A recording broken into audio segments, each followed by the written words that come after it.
Your take on the game? Yeah, I think that it was a game of a lot of transitions, and we knew about how our opponents would do in terms of when we lose the ball unnecessarily. We knew they had the pace to try to get behind, and so we had really anticipated for this, and we knew we were going to have a lot of the moments to get around their back line, because we knew there were spaces there that also when they also don't have the ball that we could get behind them. And I did say this in the pre-match that we will have our good moments, but we need to really be more cautious about the decisions that we make in those key moments. Our aim was just to go in the wide areas and then bring in the crosses, and we did get into those moments. But still, we needed to be more clinical in that aspect. We needed to be more calmer, and then we needed to be more hungry in the box. It's a game that we could have also lost, because having given away easy 2 goals and then having to chase the game, I think that we should have even redeemed the goal in the first half, even though we also had a lot of scoring chances before there 2 goals. It still means that we still have a lot to do in terms of ironing out some very key moments of our play. It's still an area that we need to work on, and it's a work in progress.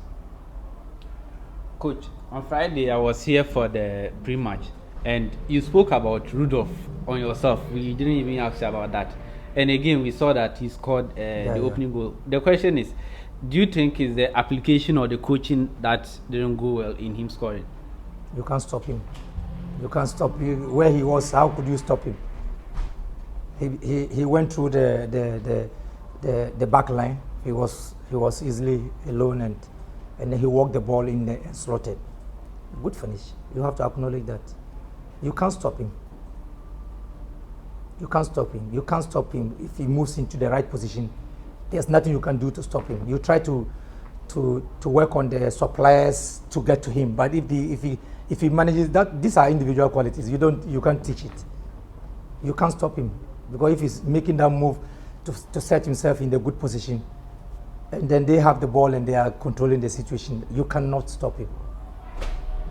He knew where to be, and then how to receive and how to finish. You just need to acknowledge his quality. Coach, your expectation going to the next match, what should the fans expect?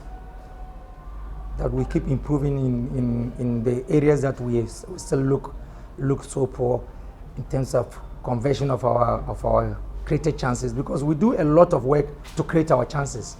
We do a lot of work, move the ball from the back through to the middle, get it into the wide areas, and then find the last 2 moments to finish the game, and then those areas are the key moments. Those areas are when you can pour off the champagne, because those areas is when we can play the last pass, where another one, and then we make a finish. There were so many good moments, good moments that you can put as your best practices, so that you can be following to know what you are doing that is very good. There are so many good moments in what we're doing, but you need outcomes. You need outcomes to build that courage that you have to do that, and then to build that confidence, so that consistently when you get into those areas, you are sure that this is what is going to happen. You need that one, and so we need wins. Coach, your defensive shield until today has been widely praised, but with today's result going down 2 at the first half, does it worry you that people are getting to know the secret? There's no secret. Those ones were gifted goals. So what secret is it? You head the ball back to the goalkeeper, and then the player gets the ball and he finishes. That has nothing to. It has nothing to do with the shape. We were just not. We're not careful enough in that situation, and sometimes it can happen. And that is why you need to play with a cool head. It's a 90 minutes game, and so you need to have absolute control, absolute concentration, on and off the ball, and you need to have a better demeanor in terms of reading around what is around you, and then you need to have absolute strong communication amongst yourselves, because even the crowd was not thick, and so you could just communicate properly, because they were all harmless situations. Coach, We have about 7 games to go for the season. They still leave us support as a chance of winning the league. I think that the most important thing is that we need to win games. And so it's worrying when we don't win games, especially when you are creating chances and then you are not converting.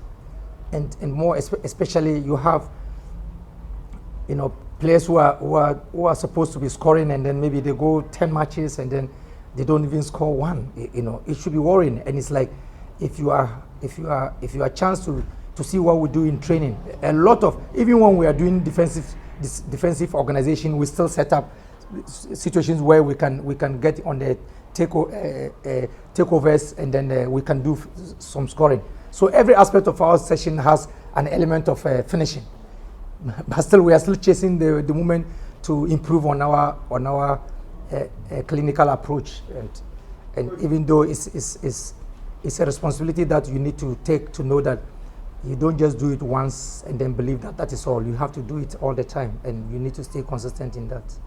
You mentioned Masaru's presence in this match. He's the captain of the team. He's an influential, but there's nothing we can do. Both goalkeepers have always stood in for us, and so in his absence, it gives us the opportunity to play the other goalkeepers. So no, we don't miss his absence because he has to be in the national team, and he can't do two things at the same time. He can do one at a time, and that is what he's doing now. Coach, a follow-up on that. Usually when we see in Paul, he's usually calm, and how he plays with his feet is also good. Today, what do you think? We saw him on two situations, he was a bit hesitant. What do you think happened to him? I don't know. I have to find out from him. Coach, I have to find out. Okay, Coach, do you think the change of venue has affected your play? Because when you were playing at the University of Ghana Stadium, you went 4 matches without scoring. Today you scored 2 goals. Doesn't mean it has affected you. No. This pitch is good. The pitch is good. It's the best pitch in Ghana, and so if you know how to play it, you should feel comfortable playing here. Coach, are you disappointed in the results? Every coach will be disappointed based on the number of scoring chances that we created. Even though we were down 2-0, the players will tell you that I told them that yes, the first half wasn't our first half, but second half we can turn the second half to be ours. And I believe that in the second half we should have scored more than 4. I believe that we should have scored more than 4. Okay, so Charlie, to you, your take. How